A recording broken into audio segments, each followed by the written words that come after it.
आपण रोजच्या वापरातल्या तांदळाच्या पिठापासून अगदी संपेपर्यंत कुरकुरीत राहणारी चकली कशी बनवायची ते बघणार आहोत। अशी चकली तुम्ही एकदाच बनवली की अगदी 2 महिने व्यवस्थित राहते, अजिबात नरम पडत नाही।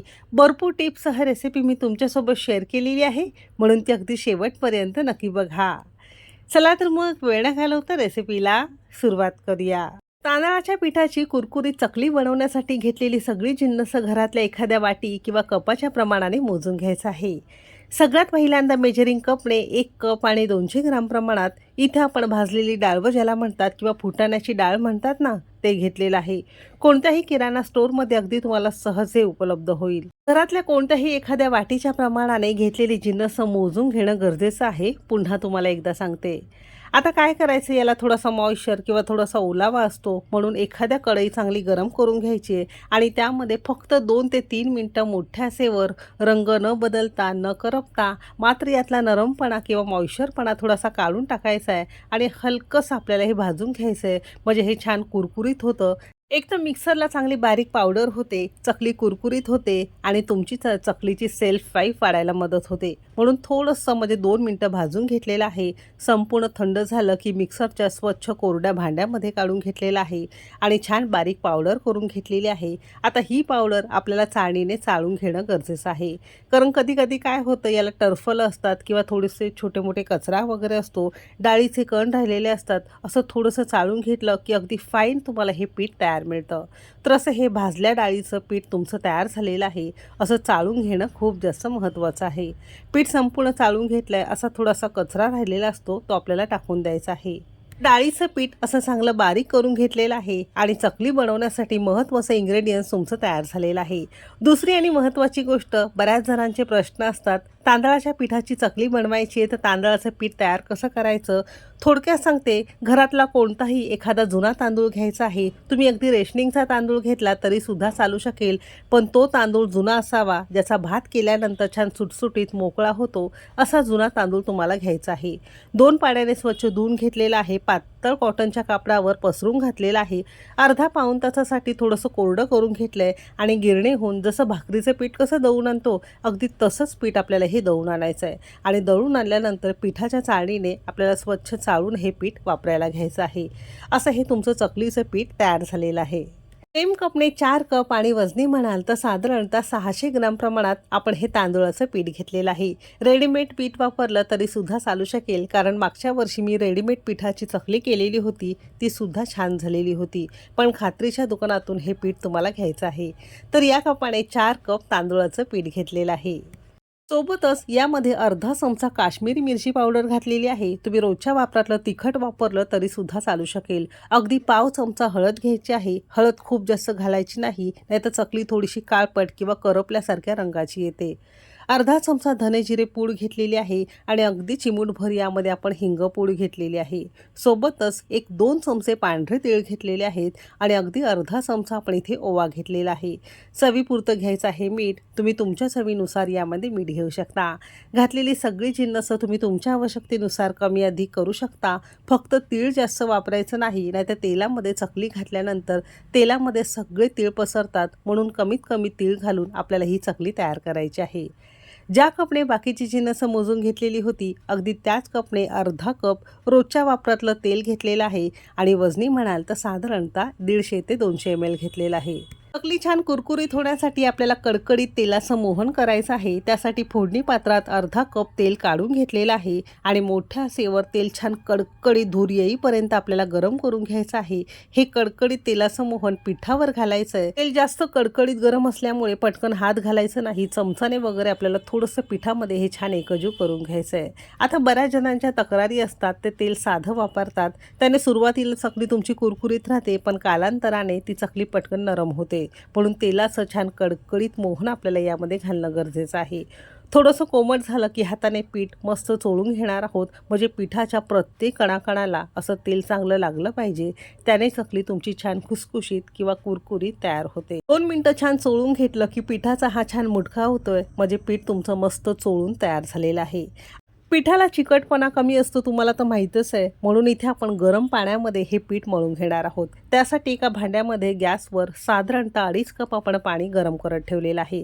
सुरुवातीला 1 कप पाणी यामध्ये घातलेलं आहे। आता गरम पाणी घालायचं म्हणजे ते किती घालायचं, हाताला चटका लागेल इतकं आपल्याला चांगलं कडकडीत गरम पाणी घालायचं आहे। सुरुवातीला जास्त पीठ गरम असल्यामुळे चमचाने थोडंसं वर खाली करून घेणार आहोत। हलकंसं कोमट झालं की हाताने केलं तरी सुद्धा चालू शकेल। गरम पाणी घालत असताना लागेल तसं थोडंच पाणी घालायचं आहे। सुरुवातीला 1-1.5 कप पाणी घातलेलं आहे आणि पुन्हा थोडंसं कोमट झालेलं आहे। आता हाताने जसं आपण भाकरीचं पीठ कसं मळतो ना, त्यापेक्षा थोडंसं मऊसूत पीठ आपल्याला मळून घ्यायचं आहे। लक्षात असू द्या, पाणी एकदम घालायचं नाही, लागेल तसं थोडं पाणी घालायचं आहे आणि भाकरीच्या पिठापेक्षा थोडंसं मऊसूत किंवा सैलसर आपल्याला हे पीठ भिजवून घ्यायचं आहे। इतकं पीठ भिजवण्यासाठी सेम कपने 2.5 ते पावणे 3 कप आपल्याला इथे पाणी लागलेलं आहे। तुम्ही थोडं अंदाज घेत हे पीठ मळून घेऊ शकता। असं हे भाकरीच्या पिठापेक्षा थोडंसं मऊसूत पीठ आपलं भिजून तयार झालेलं आहे। झाकण लावायचं आहे आणि 5 मिनिटासाठी बाजूला ठेवून देणार आहोत, म्हणजे थोडंसं वेगळी तयारी करेपर्यंत हे पीठ मस्त भिजलं जातं। आता पीठ भिजतंय तोवर इथे पटकन साचा किंवा सोऱ्याची तयारी करून घेणार आहोत, जे चकली बनवण्यासाठी आपल्या प्रत्येकाच्याच घरामध्ये असतं। आता या चकलीच्या साच्यामध्ये ना एक 3 ते 4 प्रकारच्या, जसा तुमचा साचा असेल त्या पद्धतीने यामध्ये असे हे प्लेट्स असतात। तुमच्या आवडीप्रमाणे प्लेट निवडून घ्यायची, पण ही मध्यम आकाराची असते ना, याला छान काटे येतात। तर तुम्ही इथे बघू शकता या पद्धतीने आपल्याला ही प्लेट निवडून घ्यायची आहे।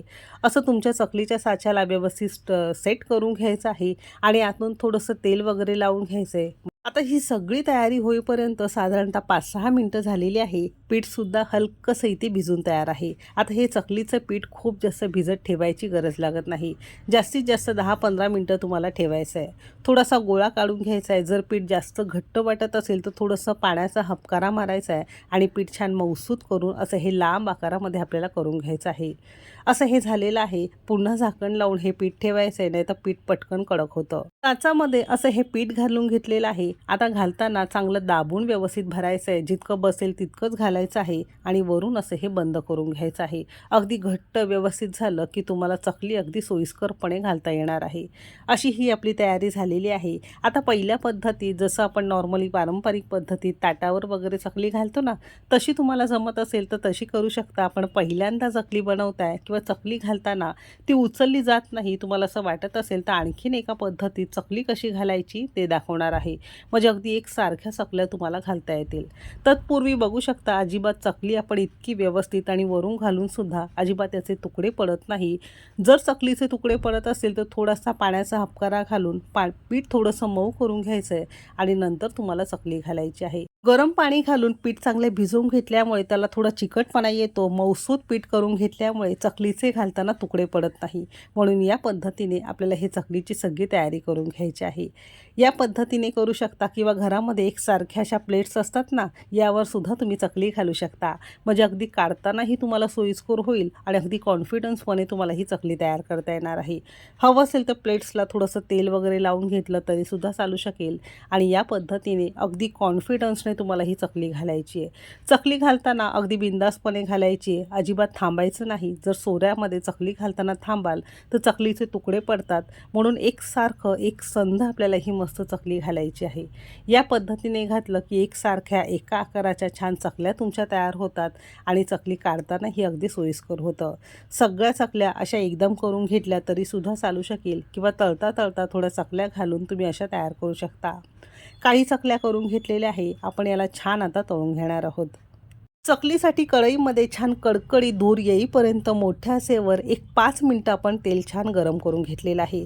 जर तुम्हाला चकली घालताना तेलामध्ये सुटायची नसेल तर तेलाचा ताव छान कडकडीत गरम करून घ्यायचा आहे। ताटावरची चकली हातावर उलटी करून घेतली की अगदी हातामध्ये सहज येते आणि चकली तुम्हाला अशी अगदी सहज तेलामध्ये सोडता येते।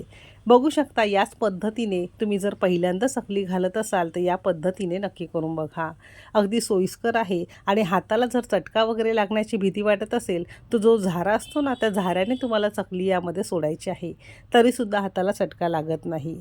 मोठ्या आचेवर यातले बुडबुडे कमी होईपर्यंत 5 मिनिटं आपण चांगलं करून घेतलेलं आहे। चकली अशी मस्त तेलावर तरंगायला लागली की अगदी आतपर्यंत ती हलकी झालेली आहे असं समजावं। बाजू उलटून घेणार आहोत आणि दुसऱ्या बाजूने सुद्धा मोठ्या आचेवरच एक 2 ते 3 मिनटं म्हणजे साधारणतः 7 ते 8 मिनटं दोन्ही बाजूने आपण हलक्याशा गोल्डन रंगावर ही तळून घेतलेली आहे. सुरुवातीला जरी तुम्हाला थोडीशा फिकट रंगावर वाटली, थोडीशी थंड झाली की रंग अगदी मस्त येतो. तर याच पद्धतीने उरलेल्या सगळ्या चकल्या आपण करून घेणार आहोत. लक्षात असू द्या, सांगितलेल्या सगळ्या गोष्टी वाटीच्या किंवा कपाच्या प्रमाणाने मोजून घ्यायचं आहे. सगळ्या टिप्स वापरून या चकल्या तुम्हाला तयार करायचं आहे. अगदी सोपी आहे. तर याच पद्धतीने उरलेल्या सगळ्या चकल्या आपण तयार केलेल्या आहे. 600 ग्राम तांदूळाचं पीठ होतं, 200 ग्राम डाळवं होतं, 150 ते 200 ml आपलं तेल होतं, बाकीचे सगळे मसाले मिळून साधारणतः 1 किलोची ही चकली तुमची तयार झालेली आहे. 1 किलो जिन्नसात साधारणतः 1.25 किलो चकली तुमची अगदी सहज तयार होते. चकल्या अशा संपूर्ण तुम्हाला तयार करून घ्यायचं आहे आणि संपूर्ण थंड झाल्यानंतरच एखाद्या पिशवीमध्ये हवाबंद डब्यामध्ये तुम्हाला हे भरून ठेवायचं आहे. गरम असताना अजिबात भरून ठेवायचं नाही, त्याने चकली तुमची नरम होऊ शकते. तर सांगितलेल्या सगळ्या टिप्स वापरून चकली नक्की करून बघा. अजूनही चकली आपली थोडीशी कोमट आहे, तत्पूर्वी तुम्हाला ही मी एक फोडून दाखवते.